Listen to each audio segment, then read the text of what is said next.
지난주부터 우리는 교회입니다 라는 주제를 가지고 코로나19 이후의 교회에 대한 이야기를 해보고자 시작했습니다. 그리고 코로나19 이후의 교회의 모습은 부활하신 예수님 그 이후의 모습과 무척 닮아 있어서 부활 후의 예수님의 그 모습을 통해서 그리고 그 부활의 시대의 새로운 교회의 모습을 우리 안에 세워나가고자 하는 것입니다. 무엇보다 제자 한 사람 한 사람을 하나님의 교회를 닮게 하셔서 그 속에 담게 하셔서 그들을 통해 가는 곳마다 하나님의 교회를 세우는 일꾼들이 되게 하셨습니다.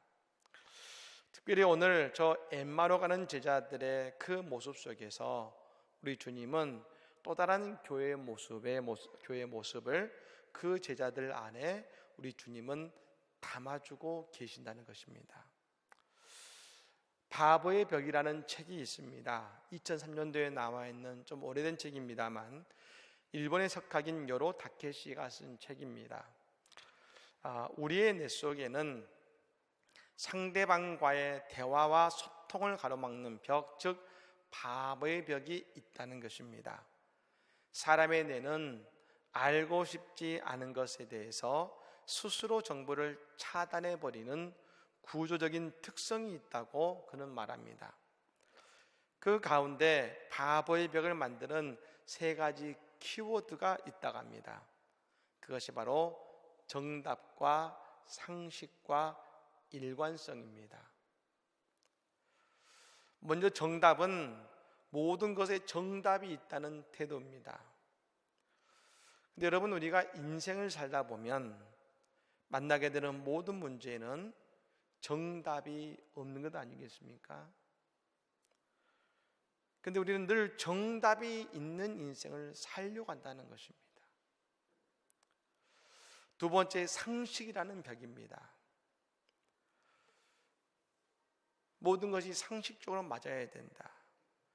근데 여러분, 몽테뉴라는 그 철학자는 그런 말을 했습니다. 이곳에서 당연한 일이 저곳에서는 당연하지 않을 수 있다는 것입니다. 우리가 결혼 생활을 할 때 겪는 가장 큰 어려움 중에 하나가 나는 당연한 것 같은데 배우자에게는 당연하지 않는 일들이 있습니다. 우리는 그것 때문에 다투는 것이죠. 우리의 상식의 벽이 있습니다. 마지막 세 번째는 일관성의 함정입니다. 변하지 않는 것이 변하는 것보다 더 멋진 일이라고 생각하는 것, 그것이 우리의 소통을 가로막는다는 것입니다. 즉, 이 벽은 우리가 생각하는 그 이상을 넘어가지 못한다는 것이죠. 오늘 우리는 그러한 두 사람을 만나게 되는데 그가 바로 오늘 엠마오를 향해 가는 두 사람인 것입니다. 예수님께서는 십자가에 달리시기 이전부터 부활을 약속하셨고 부활을 말씀이 오셨습니다. 하지만 이들은 그들의 상식으로 예수님의 말씀을 받아들이지 않았습니다. 그 결과 그들은 예루살렘을 떠나서 엠마오로 가는 도중에 있었습니다. 여기서 나오는 여러분 엠마오는 실제로 어딘지는 알 수가 없습니다. 학자들의 추측하기는 예루살렘 서쪽으로 약 11km 정도 떨어진 곳일 거라고 예상을 하는 것입니다. 근데 그들 앞에 예수님이 나타나셨습니다. 근데 그들은 예수님을 알아보지 못했다는 것입니다.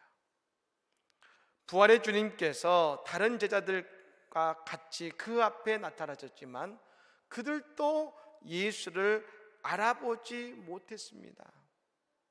날이 어두워서가 아닙니다. 대낮에 길을 걸으면서 예수님과 대화하고 심지어 오늘 말씀에 보면 이 말씀에 대한 가르침도 주셨습니다. 집중했겠지요.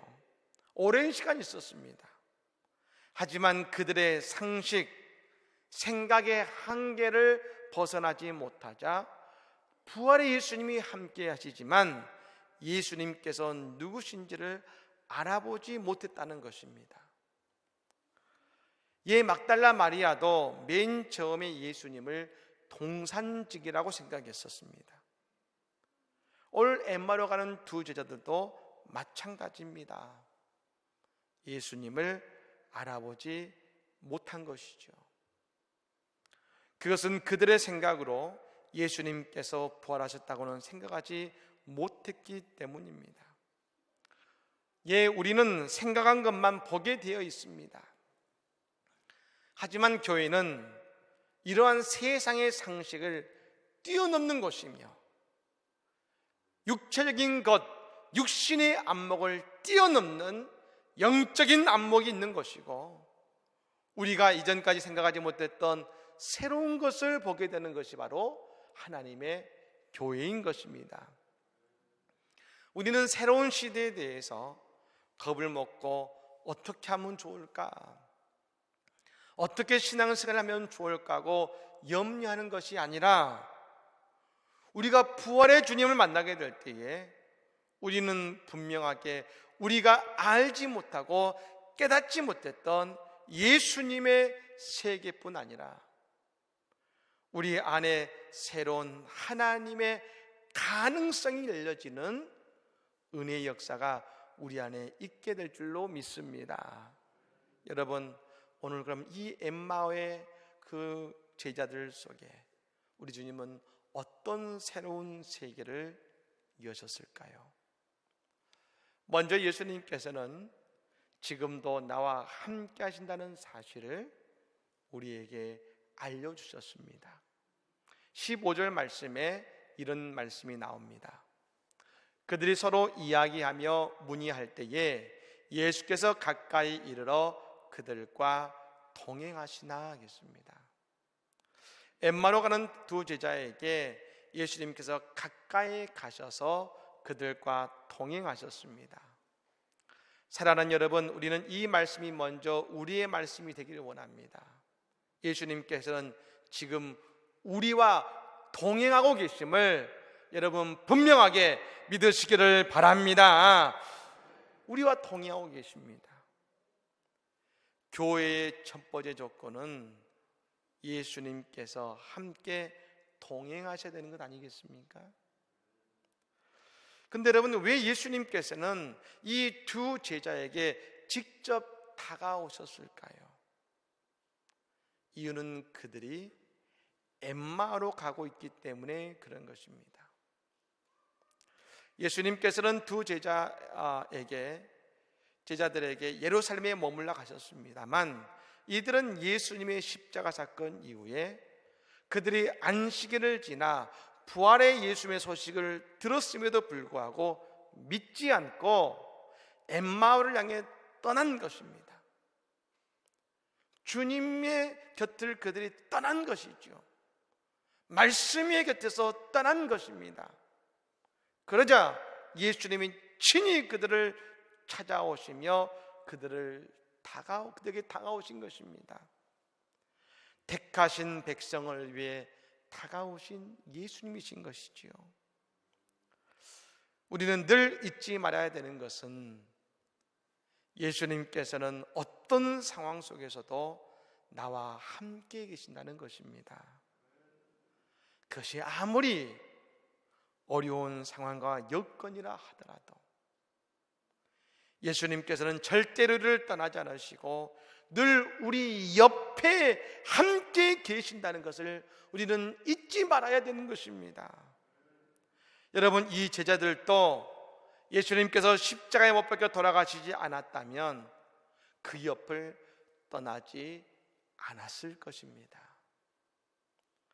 하지만 믿음의 위기가 오자 그는 예수님께서 계시지 않는다고 생각하고 엠마오로 간 것입니다. 흔히 이 엠마오를 학자들은 향락의 도시일 것이라고 말합니다. 여러분, 의지처를 잃어버린 사람들은 세상의 즐거움을 찾으려는 것입니다. 하지만 예수님께서는 우리를 택하신 순간부터 끝까지 주님은 우리와 함께 계시는 것입니다. 오늘 또 제가 광고를 통해 말씀을 드렸습니다만 우리가 너무나도 사랑하고 기도의 빛을 진 이혜원 장로님의 소천 소식을 함께 나누었습니다.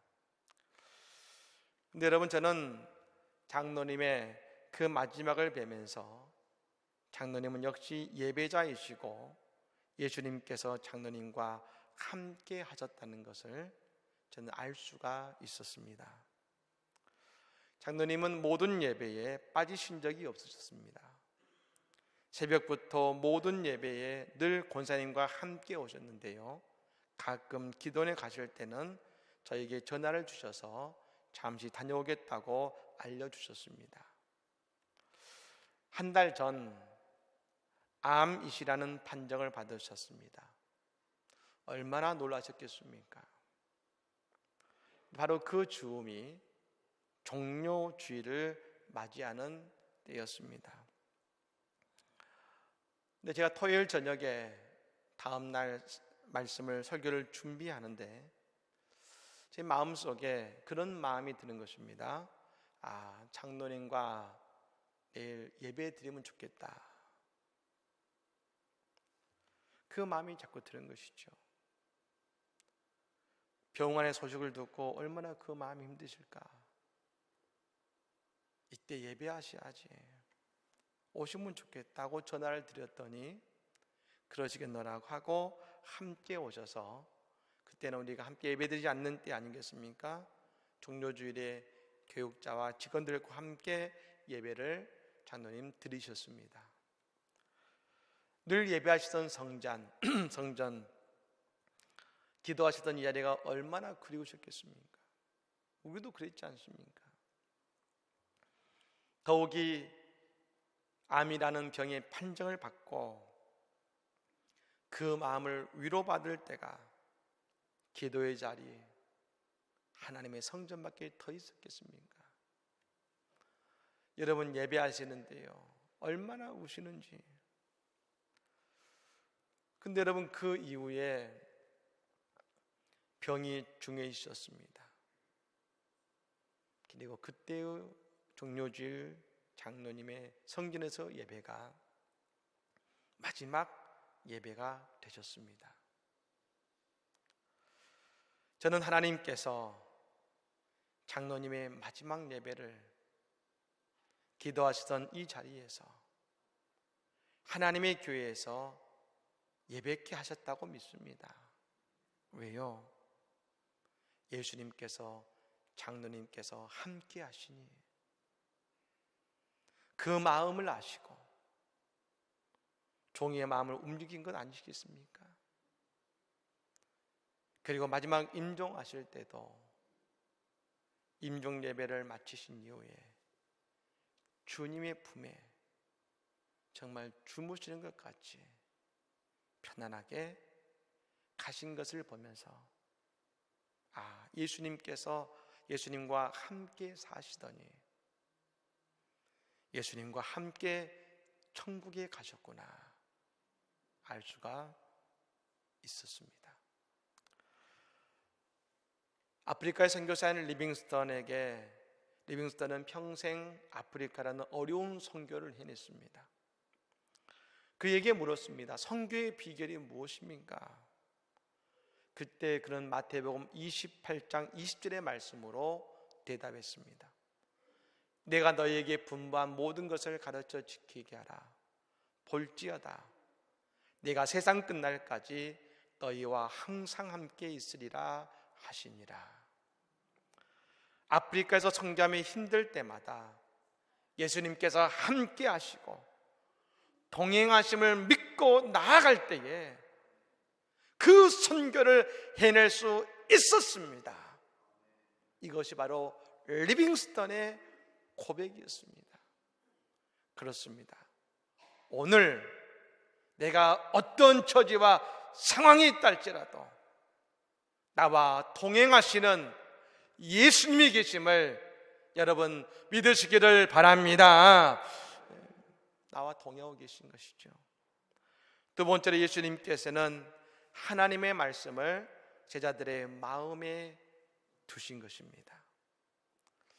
제자들은 지금 엠마오로 가는데요, 그들의 마음속에는 예수님의 십자가 사건이 마음에 있었습니다. 여러분, 이것은 구원의 사건을 마음에 든 것이 아니라 예수님의 십자가에서의 비참한 죽음만이 그들의 마음에 남아 있었던 것입니다. 그러자 예수님께서는 그들의 절망의 마음과 낙심의 마음을 바꾸시기 위해서 하나님의 말씀을 풀어주시고 그 마음에 심어주신 것입니다. 27절의 말씀에 이렇게 말씀합니다. 이에 모세와 모든 선지자의 글로 시작하여 모든 성경에 쓴 바 자기에 관한 것을 자세히 설명하시니라. 모세와 모든 선지자의 글로 시작해서 모든 성경이라고 말씀하셨습니다. 즉 성경의 말씀으로, 예수님에 대한 말씀으로 제자들의 마음을 채우신 것입니다. 그 말씀이 제자들에게 들어가자 그들의 모습이 달라지기 시작했습니다. 여러분, 예수님과 함께 가던 중에 그 목적지인 엠마오에 다다르자 예수님께서는 그 길을 더 가시려고 하셨습니다. 이들과 헤어지려고 하신 것이죠. 하지만 여러분, 이들이 예수님을 붙잡습니다. 여러분, 이들에게 예수님은 생년부지의 사람이었습니다. 그런데 예수님께서 그 길을 가시려고 하자 예수를 붙잡습니다. 29절의 말씀에 보면 그들이 강골하여 이르더라겠습니다. 강골하여 이르되, 왜요? 말씀이 살아있으니까요. 말씀을 듣고 싶어졌으니까요. 그렇습니다. 십자가의 사건으로 절망의 마음이 말씀을 듣고 싶은 마음, 말씀을 삼하는 마음으로 바뀌게 된 것입니다.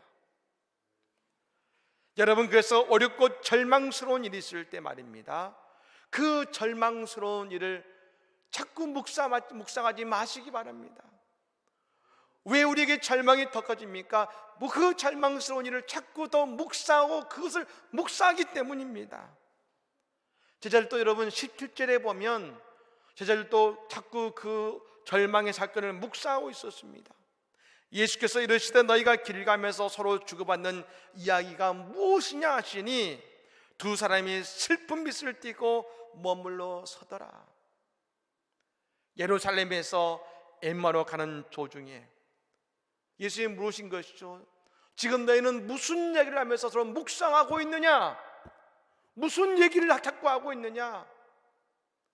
그들이 서서 슬픈 빛을 띠면서 예수의 십자가의 사건을 이야기하는 것입니다. 그만큼 충격적이고 힘든 일이라는 것입니다. 근데 자꾸 그 절망의 이야기, 슬픈 이야기를 자꾸 묵상하다 보면 여러분, 우리에게는 우울증밖에 오지 않습니다.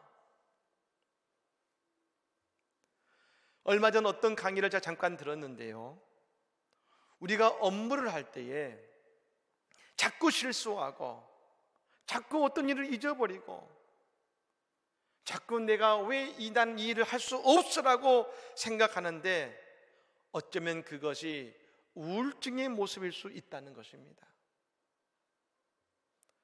우울증 때문에 자꾸 실수하고 잊어버리는데 우리는 그것을 나는 일을 잘 못해, 이 일이 내 적성에 맞지 않는가 봐 라고 생각한다는 것입니다. 왜 그럴까요? 자꾸 내 실수와 내 잘못만을 묵상하기 때문에 그런 것입니다. 그럴 때 여러분, 우리는 절망과 실수와 낙심을 묵상하는 것이 아니라 하나님의 말씀을 묵상해야 될 줄로 믿습니다. 우리가 교회에 와서 예배하면서 말씀을 들어야 되는 이유가 바로 여기에 있는 것입니다. 그 말씀을 듣고 우리가 묵상할 때에 우리의 슬픔이 사라지고 우리의 절망이 사라지고 우리는 소망을 붙들게 될 줄로 믿습니다. 마지막으로 예수님께서는 제자들의 마음에 불을 붙이셨습니다. 제자들의 눈이 열리면서, 영안이 열리면서 함께 하신 분이 예수님이신 것을 깨닫습니다. 그때 그들이 깨닫는 한 가지가 있었습니다. 오늘 32절의 말씀입니다. 우리 같이 한번 읽어볼까요? 같이 읽겠습니다. 그들이 서로 말하되 그래서 우리에게 말씀하시고 우리에게 성경을 풀어주실 때에 우리 속에서 마음이 뜨겁지 아니하더냐 하고 아멘.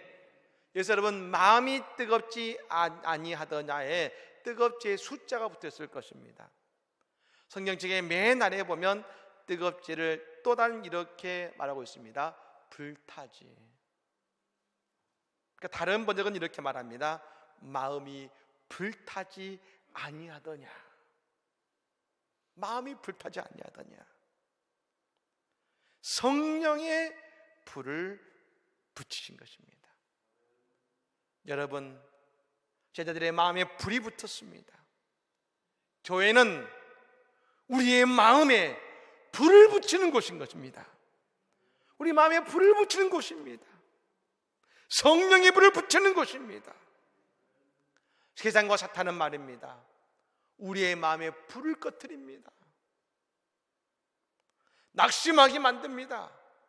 교만하게 만듭니다. 그런데 우리가 교회에 오면 우리의 꺼져버린 인생의 불을 붙이는 것입니다. 여러분, 그래서 교회가 해야 되는 가장 중요한 사역 중에 한 가지는 성도들의 마음에 불을 붙이는 사역인 것입니다. 이것은 목회자만의 사역이 아닙니다. 우리가 하는 모든 교회의 하나님의 성전에 되어지는 모든 사역은 우리가 서로가 서로에게 불을 붙이는 사역이 되어야 됩니다. 교회에 오면 성도가 서로를 위해 기도해 줘야 됩니다. 어려운 이들에게는 소망의 말씀을 나눠야 됩니다. 칭찬해 줘야 됩니다. 높여줘야 됩니다. 그것을 통해서 서로의 가슴 속에 불을 붙여야 되는 것이지요.